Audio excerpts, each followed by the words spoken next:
ایمان کی دعوت آتی ہے، پھر ایمان کی وجہ سے کیا تقاضے پیدا ہوتے ہیں، اس کو پورا کرنے کے لیے علم نازل ہوتا ہے۔ پہلا تو ایمان ہے، اللہ سے صحیح تعلق عبدیت کا، جیسا کہ وہ اپنے شان صفات کے ساتھ ہیں ایسا اس کو مانے۔ جب اللہ کے ساتھ تعلق ہوا تو ہر تعلق کے تقاضے ہوتے ہیں، کوئی تعلق ایسا نہیں جس کا تقاضا نہ ہو۔ چھوٹا تعلق ہے، چھوٹا تقاضا ہے۔ مرغی پالی ہے تو مرغی کا حق ہو گیا، مرغی کا تقاضا ہوگا۔ جی ہاں، تو ہر تعلق کے تقاضے ہوتے ہیں، اگر تقاضے نہ ہوں تو تعلق بے معنی ہے۔ تو اللہ سے ہمارا تعلق ہے اور وہ عبدیت کا ہے۔ تو عبدیت کے کیا حقوق ہیں؟ تعلق کے حقوق ہوتے ہیں، تو عبدیت کے کیا حقوق ہیں؟ پھر اللہ نے کیا کیا حقوق بتائے ہیں اپنے اور مخلوق کے؟ تو ان حقوق کی تعلیم کے لیے علم اترا ہے، تاکہ دنیا میں حقوق ادا ہو جائیں، اس لیے کہ دنیا دارالحقوق ہے اور آخرت دارالجزا ہے۔ یہاں حقوق ادا کیے جائیں گے، آخرت میں جزا پائیں گے۔ حقوق کی ادائیگی نہیں ہوگی تو آخرت مشکل ہو جائے گی۔ تو دنیا کو دارالحقوق بتانے کی وجہ سے اللہ تعالیٰ نے علم نازل کیا ہے تاکہ حقوق کی خبر ہو جائے۔ سب سے پہلا حق ہوتا ہے اللہ کا، اللہم انت الاول فلیس قبلک شیء۔ پہلا حق اللہ کا، کہ اللہ کا کیا حق ہے، اللہ کا کیا حق ہے۔ حضرت معاذ بن جبل سے حضور نے پوچھا، یا معاذ تدری ماذا حق اللہ؟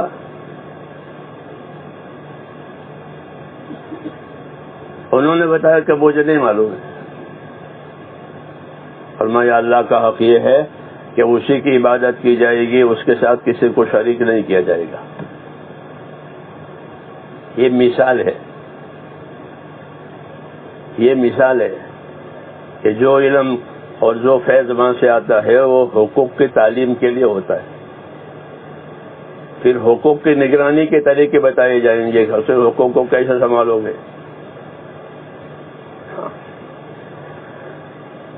تو علم آیا ہے حقوق کی معرفت کے لیے، اور دنیا بنی ہے حقوق ادا ہونے کے لیے، اور آخرت بنی ہے جزا دینے کے لیے۔ اور دارالجزا بھی ہے اور بقا بھی ہے اس کو،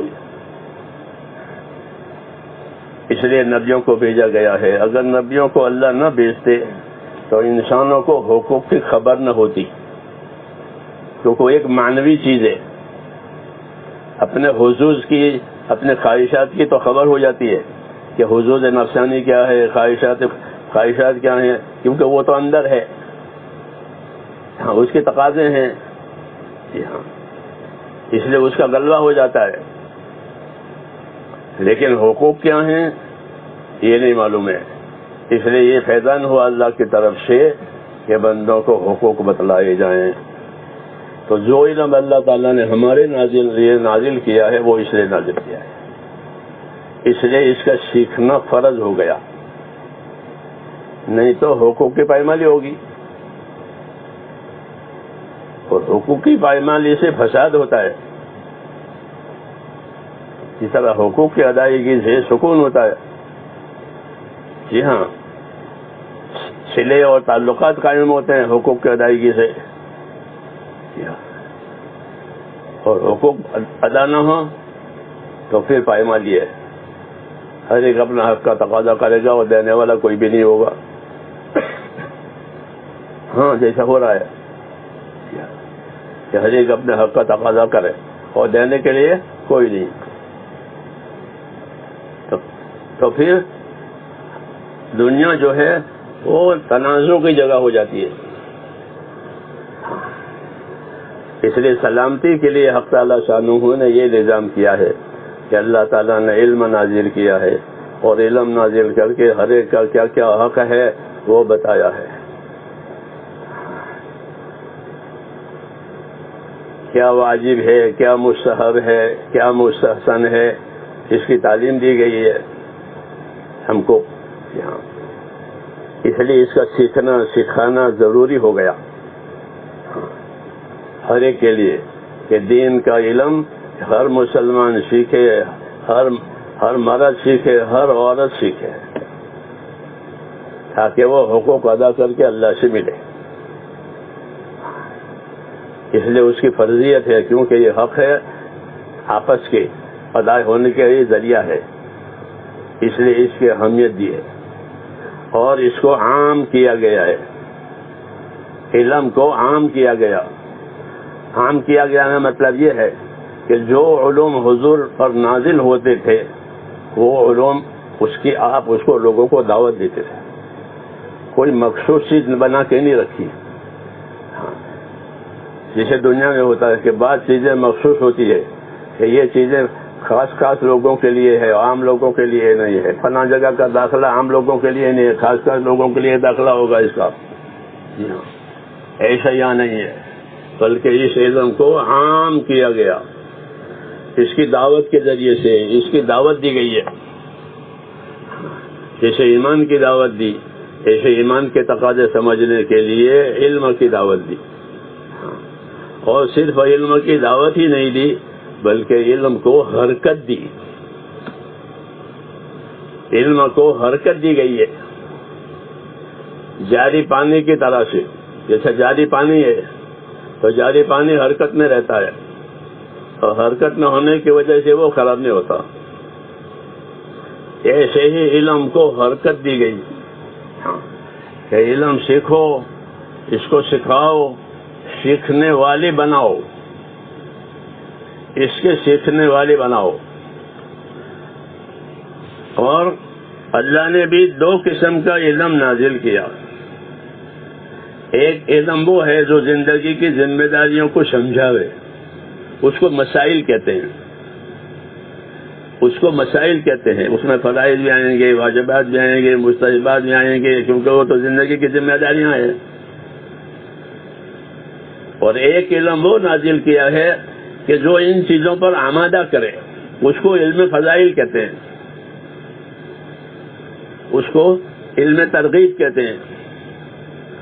یہ دونوں قسم کے علوم اللہ تعالیٰ نے انبیاء پر نازل کیا ہے. علم ترغیب مقدم ہوتا ہے. علم ترغیب یہ مقدم ہے کیونکہ اس سے استعداد پیدا ہوتی ہے، اس سے یقین پیدا ہوتا ہے. یہاں اسے آدمی کا شعور بیدار ہوتا ہے کہ یہ چیز اتنی بڑی ہے. تو جو علم فضائل کا ہے، جو علم ترغیب کا ہے، وہ ہر نبی کی شریعت میں آیا تاکہ لوگوں میں اس شریعت کے تقاضے پر عمل کرنے کا شعور آوے اور اس کی رغبت آوے اور اس کے چھوڑنے پر کیا سزا ہوگی اس کا خوف بھی آوے. اس لیے انبیاء کرام کو بھیجا گیا ہے اللہ تعالیٰ کی طرف سے مبشرین اور منذرین بتا کر. فما نرسل المرسلین الا مبشرین و منذرین.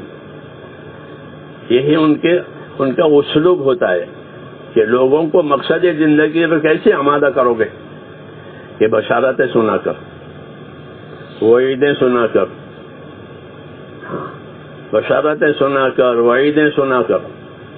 کیونکہ آدمی میں طمع بھی ہوتا ہے، خوف بھی ہوتا ہے. طمع کی رعایت کرتے ہوئے بشارتیں آتی ہیں، خوف کی رعایت کرتے ہوئے وعیدیں آتی ہیں. کہ آدمی کبھی خوف سے کام کر لیتا ہے، کبھی طمع سے کام کر لیتا ہے، یہ اس کی فطرت ہے. تو اس کا لحاظ کرتے ہوئے اللہ تعالیٰ نے نبیوں پر ترغیب کا علم نازل کیا، ہر نبی پر. وما نرسل المرسلین الا مبشرین و منذرین. یہی ان کا اسلوب ہے. بات پہنچانے کا، کام پر قائم کرنے کے لیے یہ طریقہ ہے کہ بشارتیں سناؤ. فبشرہم وانذرہم، جب حضور بھیجتے تھے اپنے آدمیوں کو تو ان کو سمجھاتے تھے کہ وہاں کام کرو اور لوگوں میں یہ بات چلاؤ. فبشرہم وانذرہم، کہ ان کو بشارتیں سناؤ کہ تمہارے کام پر یہ ملے گا، یہ ملے گا، یہ ملے گا.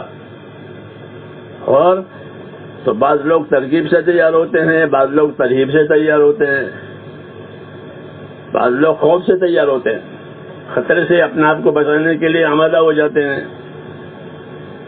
اس لیے دونوں قسم کا علم، بشارتوں کا اور انذار کا، ڈرانے کا، دو علم، تاکہ عمل کی استعداد پیدا ہو جائے. پھر جب عمل کی استعداد پیدا ہوئے تو پھر طریقوں کا علم دیں گے کہ اس عمل کا یہ طریقہ ہے، اس عمل کا یہ طریقہ ہے، اس عمل کا یہ طریقہ ہے. اس کو مسائل کہتے ہیں. اس لیے فضائل کا علم یہ پہلے آتا ہے تاکہ لوگوں میں استعداد پیدا ہو جائے عمل کرنے کی. جی ہاں، اور جب عمل کرنے کے لیے تیار ہو جائیں تو پھر ان کو عمل کے طریقے بتاؤ. ہاں، یہ طریقہ ہے تاکہ زندگی علم پر گزرے.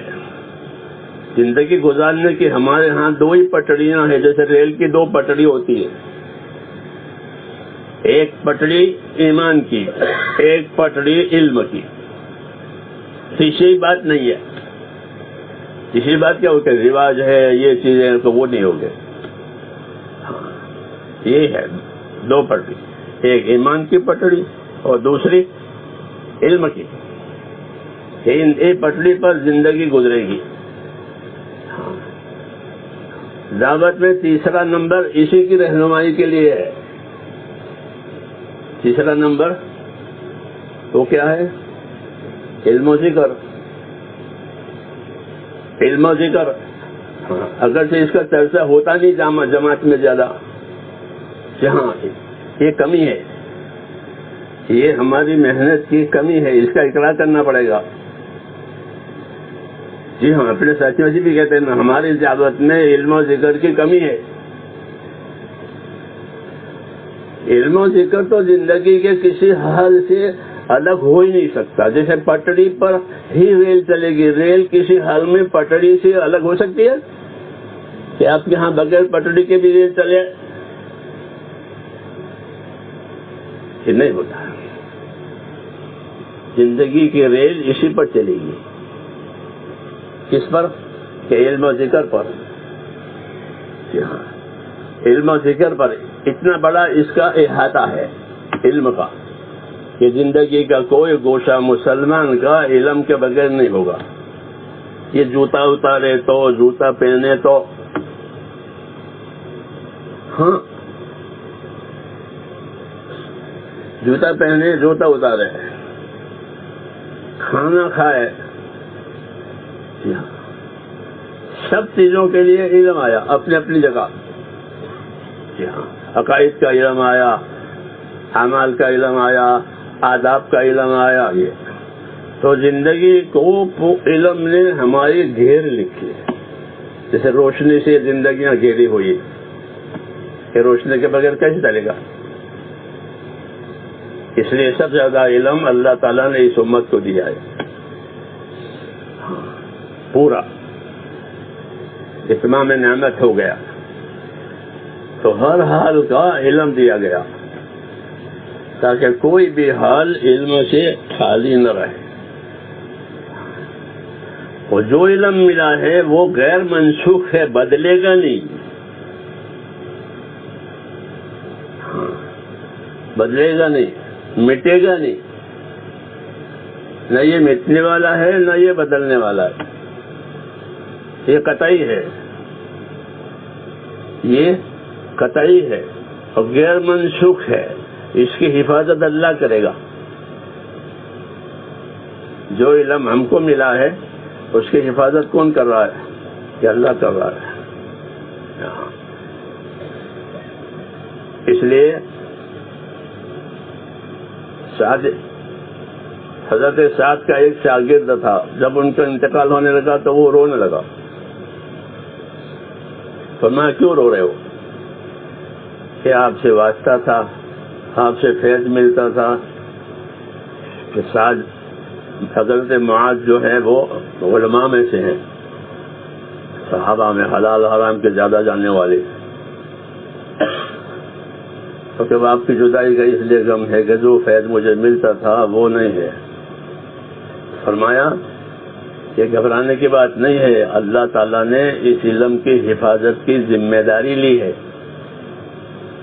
یہ محفوظ رہے گا، جب جب لوگ اس کے طلبگار بنیں گے اللہ ان کو دے گا۔ یہ الگ بات ہے کہ لوگوں میں طلب ہی نہ ہو، جب جب لوگوں میں طلب آئے گی تو اللہ تعالیٰ اس علم کی حیات کا سامان کرے گا اور اس علم کو زندہ کرے گا، اس کے اہل پیدا کرے گا،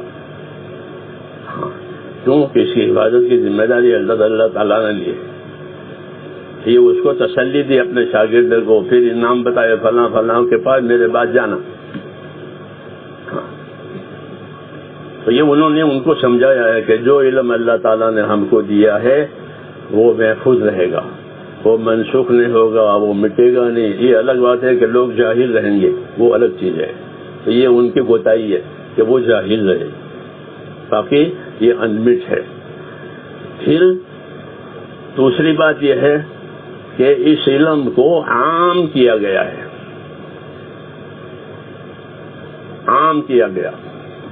جو علوم نازل ہوتے تھے آپ اس کی دعوت دیتے تھے، جو علوم نازل ہوتے تھے آپ اس کی دعوت دیتے تھے، کوئی مخصوص چیز اس کو نہیں بنایا گیا کہ یہ حصہ عوام کے لیے اور یہ حصہ مخصوص، ایسا نہیں، بلکہ اس کو عام کیا گیا۔ ہاں، اور جتنے شعبے ہیں زندگی کے، ہر شعبے والے کو اس شعبے کا علم دیا گیا، یہ ہمارے دین کی خصوصیت ہے۔ اور دو طرح سے دیا گیا، ایک فضائل کے ساتھ، ایک مسائل کے ساتھ، دو طریقے سے کہ زندگی گزارنے کے جتنے شعبے ہیں، مولانا یوسف صاحب فرماتے تھے کہ ہمارے دین میں زندگی کے جتنے شعبے ہیں، ہر شعبے کے فضائل ہیں، ہر شعبے کے مسائل ہیں، ہر شعبے کے فضائل۔ ہاں، یہ نہیں کہ ہمارا شعبہ صرف ضرورت زندگی ہے بس، ایسا نہیں ہے، بلکہ ہمارا شعبہ آخرت بنانے کا بھی ذریعہ ہے۔ تجارت کا شعبہ، زراعت کا شعبہ، ملازمت کا شعبہ، اقتدار کا شعبہ، یہ چار شعبے ہوتے ہیں معیشت میں۔ جی ہاں، یہ چار شعبے ہوتے ہیں، حکومت کا شعبہ، تجارت کا شعبہ، زراعت کا شعبہ اور ملازمت کا شعبہ، مزدوری کا، معیشت کے شعبے ہیں یہ۔ تو فرماتے تھے ہمارے دین میں ہر شعبے کے فضائل ہیں، ہر شعبے کے کیا ہیں، یہ مسائل، تاکہ یہ شعبہ نارا دنیا نہ بنے۔ اللہ کی دعوت ہے کہ وابتغ فیما آتاک اللہ الدار الآخرہ، کہ جو دنیا تجھ کو اللہ نے دی ہے اسے اپنے آخرت بنا، یہ دعوت ہے، تاکہ ہر شعبے والا اپنے شعبے سے اپنی آخرت بناوے۔ جی ہاں، عام ہے نا، وابتغ فیما آتاک اللہ الدار الآخرہ، بس بات تو قارون سے کہی گئی تھی لیکن پھر ہمارے لیے اتاری ہے، تو ہمارے پاس تو قارون ہے نہیں۔ جی ہاں، تو اس کو عام کر دیا اللہ نے۔ جی ہاں، وابتغ فیما آتاک اللہ الدار الآخرہ، تو اس کو اللہ تعالیٰ نے جو دیا ہے اسے اپنی آخرت بنا۔ تو دنیا کی ہر مایا اور دنیا کی ہر نعمت یہ آخرت بنانے کے لیے بھی ہو سکتی ہے اور آدمی کو غافل کرنے کے لیے بھی ہو سکتی ہے۔ ہر نعمت میں دو اثر ہے، کہ نعمتیں عام طور پر غفلت کا سبب بنتی ہے، لیکن اس نعمت میں لگنے والا اگر اپنا استعمال صحیح کرے تو اس سے وہ اپنی دنیا آخرت دونوں کی خیر کما سکتا ہے۔ اس لیے حضرت فرماتے تھے کہ ہر شعبے کے فضائل ہیں، ہر شعبے کے مسائل ہیں۔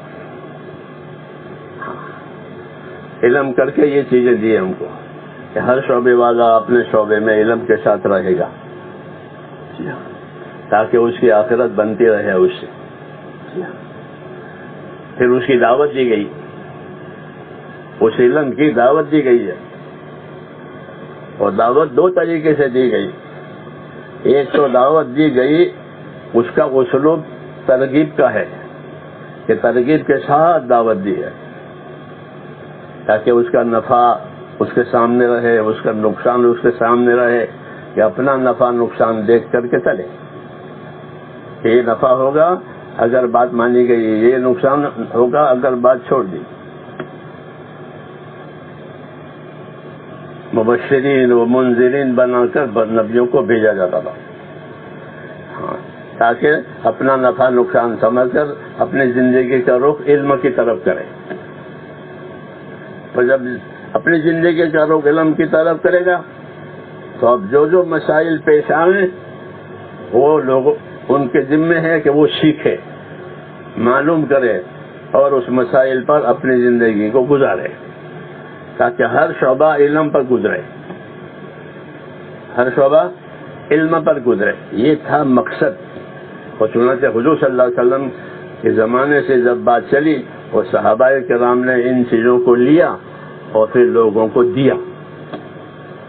جب لوگوں کو دیا تو ہر شعبہ اپنے علم پر آیا، اور جو نہیں تھا وہ پوچھنے آتا تھا کہ اس کا کیا طریقہ ہے.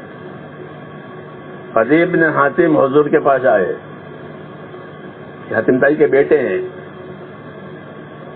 حاتم تائی کو تو جانتے ہیں آپ حضرات، ادب کی کتابوں میں اس کے سخاوت کے قصے ہوتے ہیں. حاتم تائی نے تو اسلام نہیں پایا، وہ مر گیا نصرانیت میں ہی مرا ہے وہ. ہاں حاتم تائی. لیکن ان کے بیٹے ہوئے عدی بن حاتم، انہوں نے لمبی عمر پائی، لمبی عمر پائی، اور وہ ایمان بھی لائے، اپنی نصرانیت چھوڑ کر کے پھر حضور سے وابستہ ہو گئے تھے اپنی حیات میں، اور دیر تک زندہ رہے. جب وہ اسلام لائے تو وہ حضور کے پاس آ کر کہنے لگے کہ یا رسول اللہ، ہم تو شکاری لوگ ہیں، بڑے بڑے کتے ہیں ہمارے پاس، ان کتوں سے ہم شکار کرتے ہیں، تو شکار کا کیا دین ہے؟ کون سا شکار کتے کا حلال ہے؟ ہاں، اور کیا شکلیں ہیں اس کی؟ یہ بات لے کر آئے. یہ مثال ہے کہ حضور صلی اللہ علیہ وسلم نے اپنی دعوت سے لوگوں کا ایسا مزاج بنایا کہ جو جس شکل میں رہے اس شکل کو پوچھے، اس شکل کو علم و ذکر پر لاوے. یہ نہیں کہ ہو رہا ہے وہ ٹھیک ہو رہا ہے، ایسا نہیں. تو وہ شکار کا پوچھنے کے لیے آئے. تو سورہ مائدہ کے آیتیں ان کے حق میں اتری ہے. ماذا احل لهم قل احل لكم الطيبات الى آخر، یہ ان کے لیے. دعوت کے ذریعے سے ہر آدمی میں اپنی زندگی کا ایسا شعور پیدا کیا گیا تھا کہ وہ زندگی عملی بنے گی، اور عمل جو ہوگا وہ علم کی روشنی میں ہوگا. کیونکہ علم نہیں ہے تو عمل کی کیا حیثیت ہے؟ کچھ بھی نہیں. علم نہیں ہے تو عمل کی کوئی حیثیت نہیں ہے. کہ اس کی صحت اور اس کی قبولیت عمل کی وہ تو علم پر موقوف ہے. اس لیے اس دعوت اور ترغیب کے ذریعے سے حضور صلی اللہ علیہ وسلم نے ہر شعبے میں اس کی طلب پیدا کرائی کہ اپنی زندگی کو علم پر لاؤ، اپنی زندگی کو عمل پر لاؤ. ہاں، اور اس میں بڑا اثر جو ہوتا تھا وہ آپس کے تعامل کا ہوتا تھا. علم کا اثر عمل کے لحاظ سے بھی اور حاصل کرنے کے لحاظ سے بھی جو اثر ہوتا تھا وہ تعامل کی وجہ سے ہوتا تھا. یعنی سب اس پر عمل کرتے تھے، ہاں، اور عمل کی دعوت دیتے تھے اور عمل کے لیے پوچھتے تھے. جی ہاں، ورنہ کتابیں تو تھی نہیں اس زمانے میں، پریس بھی نہیں تھے اور اشاعت کے اسباب بھی نہیں تھے. جی ہاں، تو پھر یہ ساری چیزیں محفوظ کیسی رہی؟ تو محفوظ رہنے کی یہی وجہ تھی کہ ایک تو ہر آدمی اپنی زندگی کو اس سمے تک میری زندگی صحیح ہوئی. جاہلیت حضور نے ختم کی ہے, جاہلیت کو حضور نے ختم کیا ہے. اب جو زندگی ہوگی وہ علم اور ایمان پر ہوگی. جاہلیت تو ختم ہوئی. جب زندگی علم و ایمان پر ہونا ضروری ہے تو جیسے اللہ نے ایمان دیا ہے ایسے علم بھی لینا چاہیے. جی ہاں, وہ علم لیتے تھے, پوچھتے تھے, عمل کرتے تھے, ایک دوسرے کو دعوت دیتے تھے, اس کی آپس میں سیکھنا سکھانا ہوتا تھا, بتانا ہوتا تھا. یہاں تک کہ گھر کے نوکر اور غلام خادم وہ لوگ بھی علم والے ہو گئے. ہاں, ان سے خالی خدمت نہیں لی جاتی تھی بلکہ خدمت کے ساتھ ان کو علم دیا جاتا تھا کہ تم بھی مسلمان ہو, ہم بھی مسلمان ہیں, تو مسلمان کی زندگی تو علم پر گزرے گی, جہالت تو تھوڑی گزرے گی. تو ان کے خدام, ہاں, چاہے وہ عورتیں ہوں چاہے وہ مرد ہوں, ان کے اندر بھی علم آ گیا, عام کیا گیا. اور یہی علم کا تقاضا ہے, کیونکہ زندگی کے لیے جس طرح پانی کی ضرورت ہے ایسے علم کی بھی ضرورت ہے. پانی نہ ہو تو زمین کی مخلوق زندہ رہ نہیں سکتی. ہاں, پانی پر حیات موقوف ہے. وجعلنا من الماء كل شيء حي, کہ ہر چیز کو پانی کے ذریعے سے حیات دی گئی ہے, حیات اس پر موقوف ہے. تو جس طرح پانی کے بغیر حیات نہیں ہے, اسی طرح علم کے بغیر دینداری نہیں ہے. دینی حیات جو ہے وہ علم پر موقوف ہے. اس لیے اس کو عام کیا گیا, سیکھنا سکھانا. جو لوگ آتے تھے ان کو سکھایا جاتا تھا, اور جو نہیں آتے تھے وہ کہ ان کے پاس بھیجا جاتا تھا.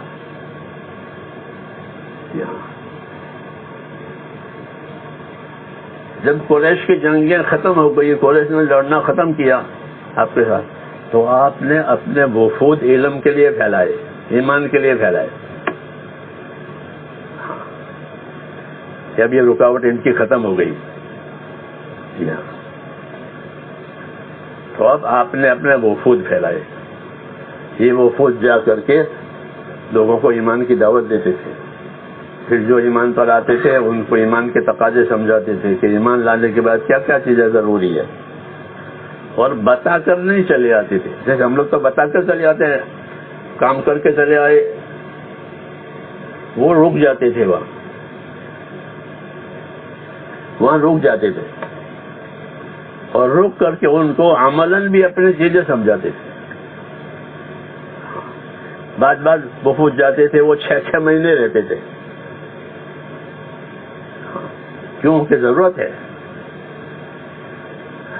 اور رابطہ رہتا تھا وہاں سے یہاں تک. جی ہاں, کہ ہم یہاں رہے ہیں اور یہ کر رہے ہیں, آگے آپ کی ہدایت جو ہوگی وہ کریں گے. تو پھر اس کا جواب جاتا تھا تاکہ بات صحیح چلے, منشا کے مطابق گزرے بات. یہ طریقہ تھا. تو اس طریقے سے علم کو عام کیا گیا تاکہ زندگی کا کوئی شعبہ, زندگی کا کوئی گوشہ علم کے بغیر نہ گزرے. جس طرح پانی کے بغیر گزارا نہیں ہے, اس طرح علم کے بغیر گزارا نہیں. یہ تھی ہماری تاریخ. جی ہاں, ہماری سیرت. ایمان اور علم کو سب سے زیادہ اونچا کیا گیا. ایمان میں کمال پیدا کرو, اور ایمان کے جو تقاضے پیدا ہوں وہ علم سے پورے کرو. جاہلیت گوارا نہیں ہے, جاہلیت گوارا نہیں ہے, نہ عبادت میں, نہ معاشرت میں, نہ معاملات میں, نہ کسی چیز میں جاہلیت گوارا نہیں ہے. ہاں, بلکہ جاہلیت کے ذریعے سے تنبیہ کی جاتی تھی کہ تمہارے اندر جاہلیت ہے.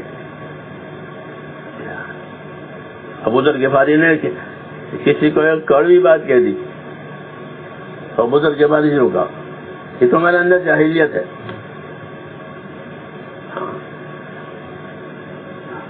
یہ نہیں ہونی چاہیے. جاہلیت کو نکال دیا. یہ بڑا کمال ہے, کیونکہ 600 سال کی جاہلیت تھی. عیسیٰ علیہ السلام کے اٹھائے جانے کے بعد پھر کوئی نہیں آیا. ہاں, تو پکی جاہلیت. اور ہر شعبے میں تھی وہ. حضور صلی اللہ علیہ وسلم نے اپنی دعوت سے، اپنے علم سے، اخلاق سے اس کو نکال دیا اور زندگی کے حقوق بتائے، کیونکہ جاہلیت میں حقوق کی پائمالی ہوتی ہے. تو زندگی کے حقوق بتائے، یہ حقوق ہے، یہ حقوق ہیں. جب حقوق ادا ہونے لگے تو لوگوں کے اندر سلامتی آ گئی اور لوگ بھائی ہو گئے. حقوق کی پائمالی کے زمانے میں دشمن تھے، جب حقوق کی ادائیگی ہو گئی تو کیا آپس میں بھائی ہو گئے. فاصبحتم بنعمتہ اخوانا، یہ ہوا. یہ ہے ہمارے رسول صلی اللہ علیہ وسلم کے علم کا اثر ہے کہ آپ نے اس طرح لوگوں میں ایمان چلایا، لوگوں میں علم چلایا، اور جس کی وجہ حقوق کی رعایت ہو گئی اور اس علم کو فرض کیا مسلمانوں پر کہ اس کو سیکھے، اس کو سکھاوے، اس کو عام کرے، اپنے عمل سے، اپنے اخلاق سے، اپنی دعوت سے اس کو عام کرنے کا حکم دیا کہ لوگوں جا کر سکھاؤ. اور بتایا کہ اسلام ایک چکی سے مشابہ چیز ہے. اسلام چکی سے مشابہت رکھتا ہے. بعض روایتوں میں آیا بھی ہے کہ چکی، کہ اسلام کی چکی چلے گی. تو چکی سے مشابہت دینے کا مطلب یہ ہے کہ ہمارے ہاں حرکت بھی ہوگی اور ثبات قدمی بھی ہوگی. کیا ہوگی؟ حرکت بھی ہوگی اور ثبات قدمی بھی ہوگی. جس طرح چکی میں دونوں صفتیں ہیں کہ ایک پارٹ ثابت رہتا ہے، ایک پارٹ حرکت کرتا ہے. جی ہاں، اس کی وجہ سے جو پیشائی ہوتی تھی وہ باہر آتی ہے اور اس کی ضرورت زندگی پوری ہوتی ہے، کھانا ہو جاتا ہے. ایسے ہی یہاں کہ ہم کو دونوں طرح سے تعلیم دی ہے کہ اپنے اپنے دین پر استقامت کے ساتھ رہو گے. فاستقم کما امرت ومن تاب معك اے ومن آمن معك. کہ اے نبی آپ استقامت کے ساتھ رہیں گے اور جو آپ پر ایمان لائے ہیں اس کفر سے توبہ کر کے وہ بھی استقامت سے رہیں گے. تو استقامت کا حکم نبی پر بھی آیا، استقامت کا حکم نبی کے ذریعے سے امت پر بھی آیا کہ اپنے دین پر ہر آدمی استقامت کے ساتھ رہے. جیسے نیچے کی چکی کا پارٹ ہے کہ وہ ہر حال میں جمع ہوا رہتا ہے، تو استقامت ہر حال میں ضروری ہے، کیونکہ حالات ہی استقامت کی وجہ، حالات ہی کی وجہ سے استقامت کا حکم آتا ہے. کیونکہ زندگی ہے، اس میں مختلف حالات ہیں. تو اگر حالات کے ساتھ زندگی گزارے گے، جیسا حال ہوگا ویسا کریں گے تو دین ہی نہیں رہے گا. رہے گا؟ نہیں رہے گا. اس لیے کہا حال کے حساب سے زندگی نہیں گزارنی ہے، حکم کے حساب سے زندگی گزارنی ہے. یہ حکم فاستقم کما امرت ومن تاب معك. اور حالات تو بہت ہوتے ہیں،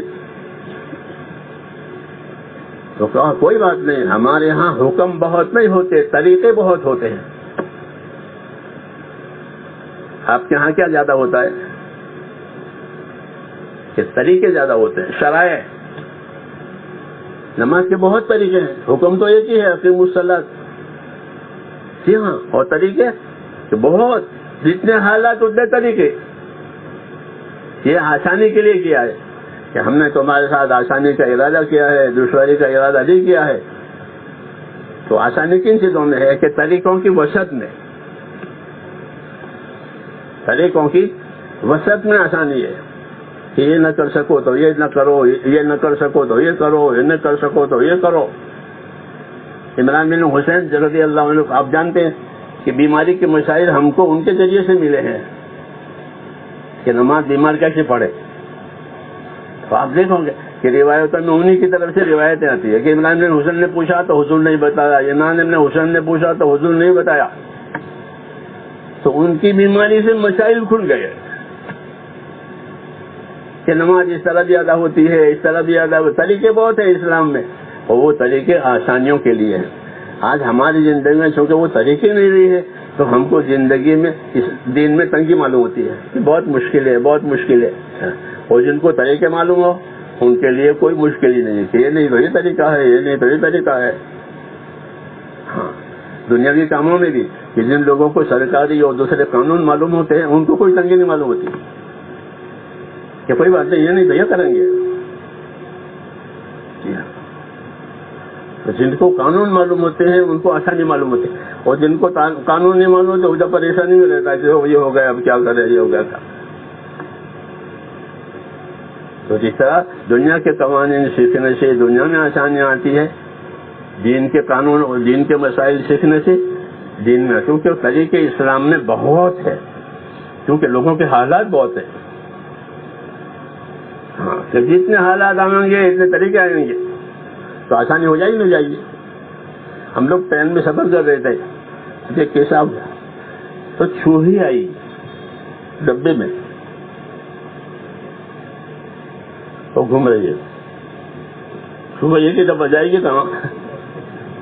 تو ہمارے جو ساتھی ہیں تو ماشاءاللہ وہ سب جاننے والے تھے، انہوں نے فوراً کمپلین کی. تو وہ آیا ذمہ دار مائی سیٹ کا نمبر لے کر کے، 22 نمبر سیٹ پر کیا کمپلین ہے؟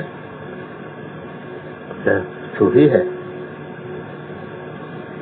آتی جاتی ہے.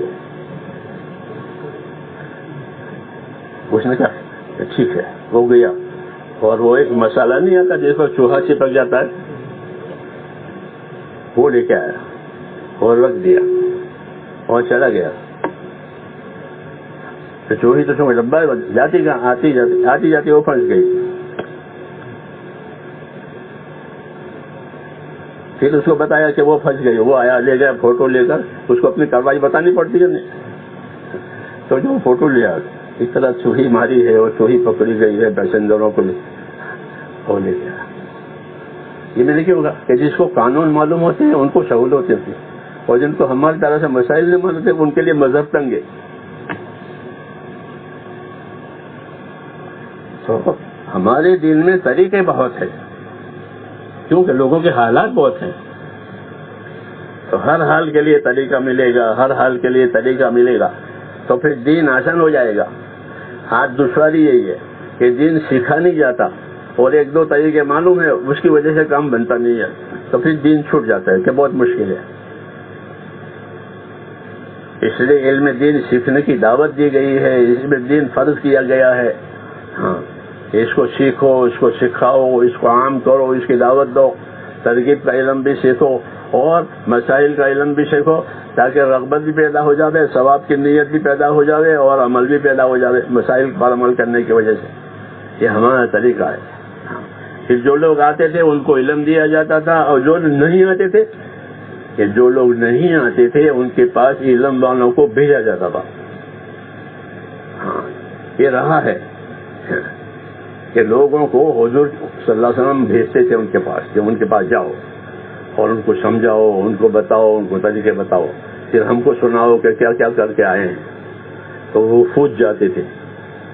جو لوگ نہیں آ پاتے تھے ان کے پاس وہ پھوٹ جاتے تھے، اور جو آتے تھے ان کو تعلیم دی جاتی تھی. یہ طریقہ تھا ہمارا علم کو عام کرنے کے لیے. وہی سنت طریقہ ہے کہ جو آئیں ان کو تعلیم دو. ان کو طلبہ کہتے ہیں، ان کا تو حق ہو گیا، وہ تو پڑھنے کے لیے آئے ہیں، پوچھنے کے لیے آئے ہیں، تو ان کا حق ہے کہ ان کا اکرام کرو، ان کو ان کے منشا کے مطابق علم دو. تو اس وقت بھی صحابہ نے عمل کیا. عبداللہ ابن عباس اور ان کے بھائی یہ دونوں یہ خدمت کرتے تھے کہ اب حضور کے بعد لوگ آئیں گے، اپنے فرمان کے بعد لوگ آئیں گے، تم سے دین سیکھنے کے لیے میری وصیت یاد رکھنا. تو وہ بیٹھ جاتے تھے لوگوں کی آمد کی وجہ سے کہ کون آئے؟ یہ لوگ تفسیر کے لیے آئے ہیں. تو ابن عباس ان کو تفسیر کا سبق دیتے تھے. یہ لوگ حدیث کے لیے آئے ہیں تو ان کو حدیث کا سبق دیتے تھے. یہ لوگ تاریخ کے لیے آئے ہیں تو ان کو تاریخ کا سبق دیتے تھے. یہ فرائض کے لیے آئے ہیں تو ان کو فرائض کی تعلیم دیتے تھے. یہ ان کا کام تھا. حضور جو لوگ آ رہے ہیں, دعوت پہنچی ہے اور دین کی ذمہ داریاں لوگوں کو سمجھ میں آئی تو وہ مرکز پر آتے تھے مدینہ منورہ. تو یہ تھی کہ ان کو بتا کہ یہ کرنا ہے, یہ کرنا ہے. جب ان کا کام پورا ہو جاتا تھا تو وہاں سے وہ اجازت لے کر نکلتے تھے کہ ہم جا رہے ہیں. تو دوسرے بھائی دروازے پر کھڑے ہوتے کہ بھائی کے پاس سے آئے ہو, فارغ ہو گئے کہ ہاں کہ کھانا کھا کے جاؤ. تو ایک بھائی خدمت کرتا تھا, ایک بھائی تعلیم دیتا تھا. یہ آئے ہیں پڑھنے کے لیے, سیکھنے کے لیے, اس کا اکرام ضروری ہے. یہ مہمان اسلام ہے, طالب علم وہ اسلام کا مہمان ہے. جی ہاں, یہ مہمان اسلام ہے, تو وہ ان کی خدمت کرتے تھے. اس طرح علم کو عام کیا گیا اور ہر شعبے میں یہ علم پہنچا. ہر شعبے والے آتے تھے. جی ہاں, تجارت والے مل گئے, شکار والے, ہر شعبے والے. اس طرح علم کو عام کیا گیا دعوت کے ذریعے سے اور محنت کے ذریعے سے. پہلے ان کو آخرت سمجھائی گئی, جب آخرت کی فکر ہوئی تو دین سیکھنا اور دین سیکھنے کے لیے سیکھنے کے لیے جانا. جی ہاں, یہ عام ہوا. ایک زمانہ ایسا آیا ہمارے اوپر کہ یہ سلسلہ ختم ہو گیا. ایک مدت تک امت کا تعلق امت کے علماء کے ساتھ رہا ہر شعبے میں. حج میں جا رہے تو امیر حج عالم, ہاں کہ کسی عالم کے ساتھ حج میں جائیں گے. امیر حج کون ہے کہ عالم ہے. تو امت کا تعلق علماء کے ساتھ رہا. تو ان کے ذریعے سے ان کی دینی ضرورتیں پوری ہوتی تھیں. پھر معاشرہ بدل گیا.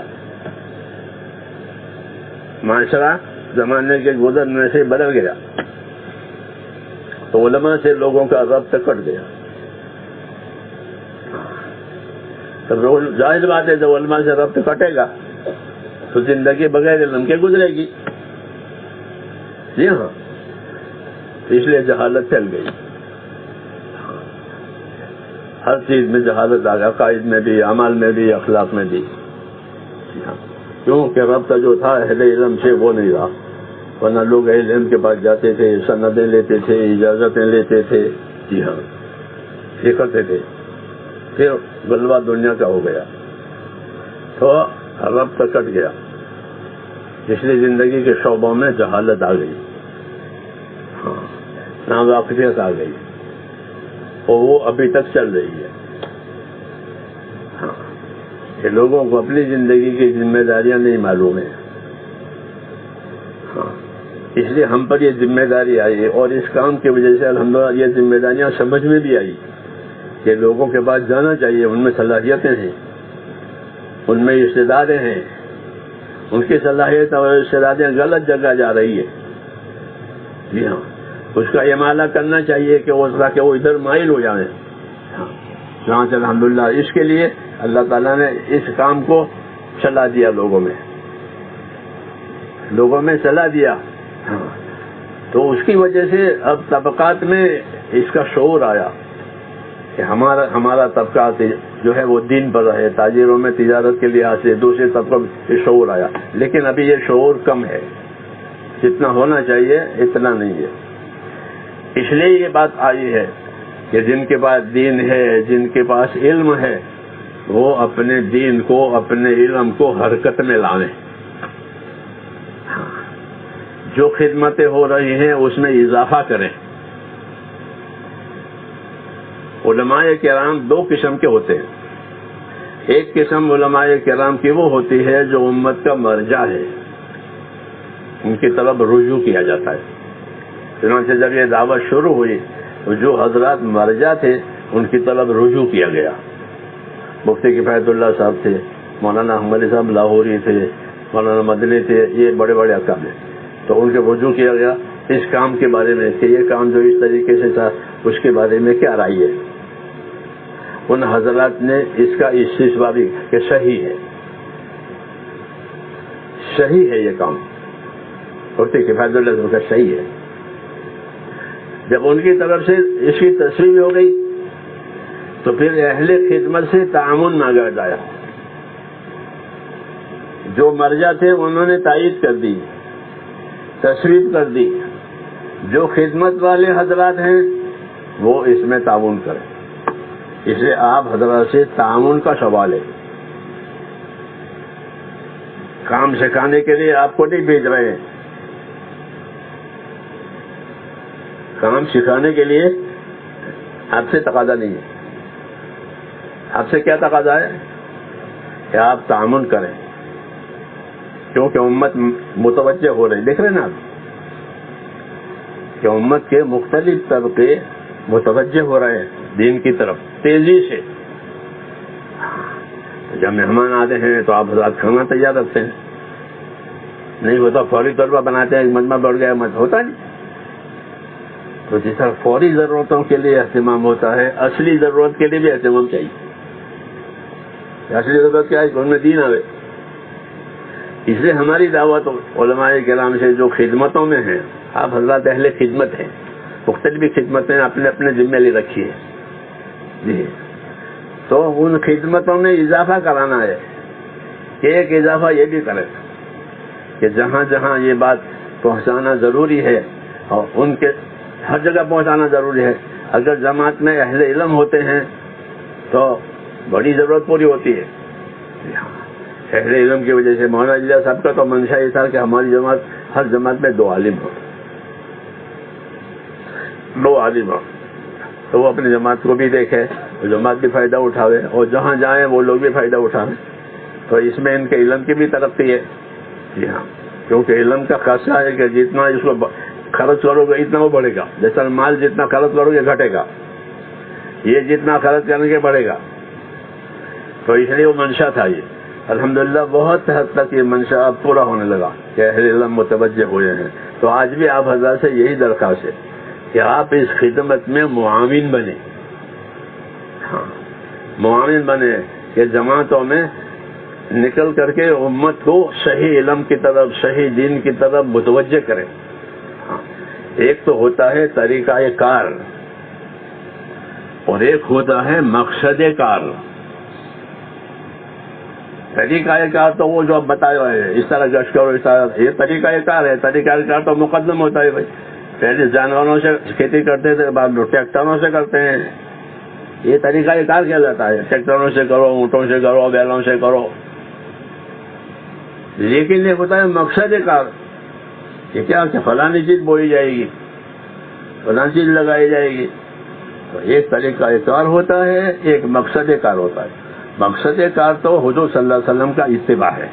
وہ اصل مقصد ہے کہ پوری امت حضور صلی اللہ علیہ وسلم کے اتباع پر آئے اور حضور صلی اللہ علیہ وسلم وحی کا اتباع کرے.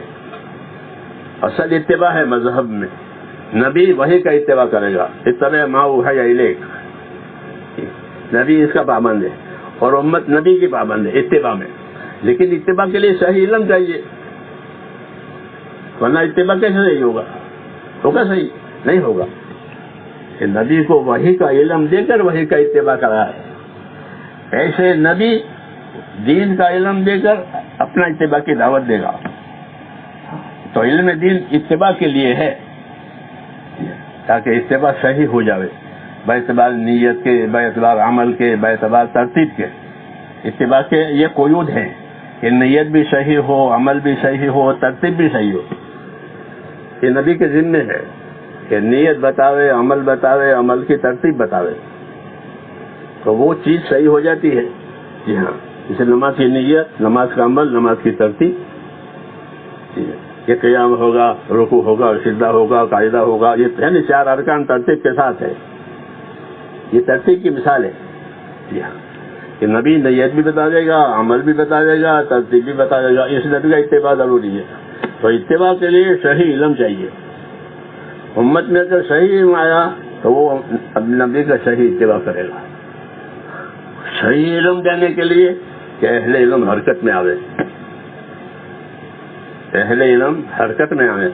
جب اہل علم حرکت میں آئیں گے تو ان کا علم حرکت کرے گا. اللہ تعالیٰ نے پانی کو حرکت دی ہے، تو حرکت کی وجہ پانی ہر جگہ پہنچتا ہے. علم کی مثال پانی کی مثال ہے. علم کی مثال پانی کی مثال ہے. پانی نازل ہوتا ہے زمین پر، تو زمین پر 2 چیزیں ہیں، ایک پانی ہوتا ہے، ایک پہاڑ ہوتے ہیں. پہاڑوں پر پانی، پہاڑ حرکت نہیں کرتا، پانی حرکت کرتا ہے. زمین پر دو چیزیں اللہ نے بچھائی ہے، ایک پہاڑ بچھا اور ایک پانی. والذی مد الارض وجعل فیہا رواسیٰ وانہارا. شاہ عبد القادر صاحب محدث فرماتے ہیں کہ رواسیہ اور انہارا ایک جامد ایک متحرک. جو رواسیہ ہے وہ جامد ہے پہاڑ، اور جو پانی ہے وہ متحرک ہے. تو اللہ تعالیٰ نے علم کو پانی سے تشبیہ دی ہے. حضور صلی اللہ علیہ وسلم نے اپنے علم کو پانی سے تشبیہ دی. مثل ما بعثنی اللہ من العلم والہدی کمثل غیث. میری بحثت پانی کی طرح. تو پانی کی کیا کہ پانی سیال ہے کہ اس کی جتنی حرکت ہوگی اتنا نفع ہوگا، جتنی حرکت ہوگی اتنا نفع ہوگا. اور اپنی حرکت کی وجہ سے بھی اس کا بقا زیادہ ہوگا، کیونکہ جاری پانی خراب نہیں ہوتا. اور جامد جو ہوتا ہے اس کی مدت تھوڑی ہوتی ہے. تو علم کو حرکت دی گئی ہے. امت میں طلب کی دعوت دی گئی اور علم کو حرکت دی گئی. جی ہاں، تاکہ ان کے اندر طلب آ رہے، ان کی طرف سے علم ملے. الحمدللہ امت رجوع کر رہی ہے. جی ہاں، تو اس لیے حرکت کی دعوت کہ حضرات اہل علم بھی اور خدمتوں کے ساتھ ساتھ معاون بن کر اس خدمت کو بھی حصے میں لیں. اس لیے ہم آپ حضرات سے ایک سال مانگتے ہیں، وہ بطور تعاون کے مانگتے ہیں، آپ کی تربیت کے لیے نہیں، بلکہ آپ سے تعاون مطلوب ہے کہ ہمارا اس کام میں تعاون کرو. امت متوجہ ہوئی ہے. ہاں، عالم ہوتے ہیں تو ساری دنیا میں کام آسان ہو جاتا ہے. جی ہاں، ہم لوگ پہلی مرتبہ جب انڈونیشیا ہے 1972 میں، تو ایک ڈاکٹر صاحب کو بھی حیدرآباد سے لیا. میں کہ انگریزی کی ضرورت پڑے گی. اللہ کے ساتھ انڈونیشیا میں گئے، ان کی ضرورت ہی نہیں پڑی. کیوں کہ وہاں علماء ہیں اور عربی کو پسند کرتے ہیں. میرے ساتھ عرب بھی تھے جماعت میں، اس جماعت میں تو سارا کام عربی میں ہوا اور خوب ہوا. جی ہاں، اور علماء بہت متوجہ ہوا عربی کی وجہ سے. جی ہاں، یہ پہلی جماعت تھی 1972 میں. کتنے سال ہو گئے؟ 50 سال کے قریب ہو گئے. ہاں، پہلی جماعت تھی وہ ہوا تو علماء کا رجوع ہوا. اس سے وجہ سے پھر کام نے جڑ پکڑ لی. اس لیے ہم اس معاملے میں آپ حضرات سے تعاون کے طالب ہیں. ایک سال اس راستے میں لگائیں. جی ہاں، ایک سال کوئی انتہائی بات نہیں ہے، یہ تو ساری عمر کرنے کا کام ہے. جی ہاں، لیکن ایک روح پڑا ہے. الحمدللہ اہل علم بھی متوجہ ہیں اور ان کی وجہ سے لوگ بھی متوجہ ہیں. اس لیے آپ ایک سال کے لیے اس خدمت کے لیے وقت دیں. آپ بتائیں اس کے لیے ایک سال